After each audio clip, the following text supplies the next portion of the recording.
What is going on, everybody? Welcome back to College Football Talk with Peter Burdnett. In this episode, giving my quick thoughts on the first round of the college football playoff. It was obviously a dominant weekend for the higher seeds, for the home teams. I'll be going over some of my thoughts and kind of talking more so about the discourse that has come about since then. But if you go and enjoy this video, please feel free to leave a like, consider subscribing to the channel, and turn on those post notifications so you're always up to date whenever I upload. But going over these games one by one, Notre Dame was dominant defensively in their win over Indiana. The Hoosiers showed some life offensively late in the game, and they ended up having the closest defeat out of any of these teams in the playoffs. So it was a good fight shown by the Hoosiers down the stretch, but Notre Dame's defense looked really good. Their offense made a huge play right away with Jeremiah Love's 98-yard touchdown run. So a big game for the Fighting Irish. Riley Leonard continues to look like a very good quarterback. Then in the early game on Saturday, Penn State waxed SMU. They had a couple of pick sixes, I think, two big interceptions, and really that game was never in any sort of doubt. The Mustangs were overwhelmed, but this kind of leads in to a little bit of what the conversation is. I think the Mustangs deserve to be there. I know the score might not show that. I know how they played might not show that.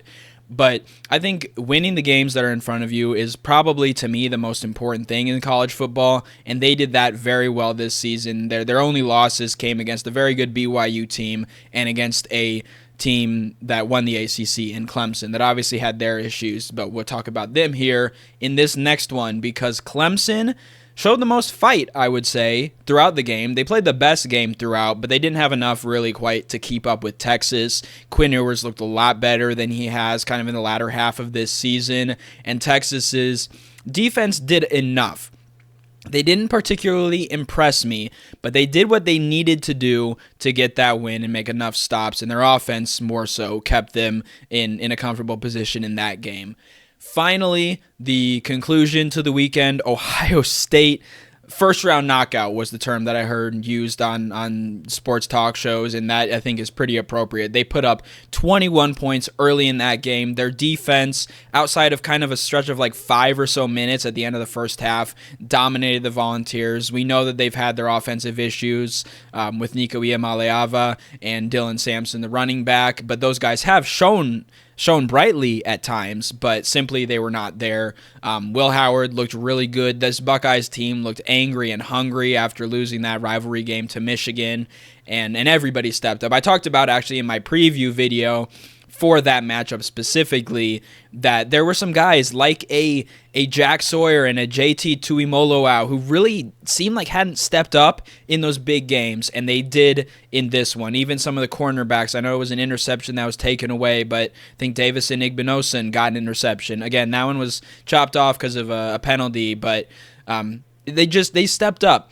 And even the running backs as well. Quinshon Judkins and Travion Henderson both had really good games. And I mentioned Jeremiah Smith being important. He had kind of slipped in his production the last couple weeks, and they utilized him a lot. The Buckeyes did. So that is a rundown of what happened. You've seen it happen. You've also seen, of course, the discussion that's being had about did these teams deserve to be in there? Are there too many teams in the playoff? Are there too many rounds? I will say,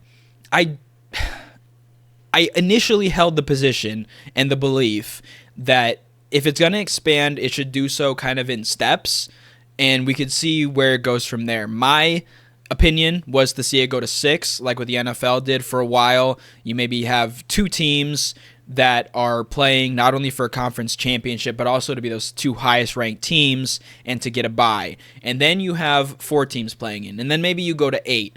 Personally, after seeing it, I think quarterfinals, look, there will probably be years where we have a lower seed that does get a win. I think as long as those games are on campus, though, that's a little less likely. And I don't like that because I love seeing those atmospheres, in South Bend, at Happy Valley, at Beaver Stadium, at DKR Royal, and of course at the Shoe in Columbus. I mean, it was awesome seeing those environments with games that meant so much, but I do think it might be best to do the top 8, and even that might be a little bit of a watered down product ultimately.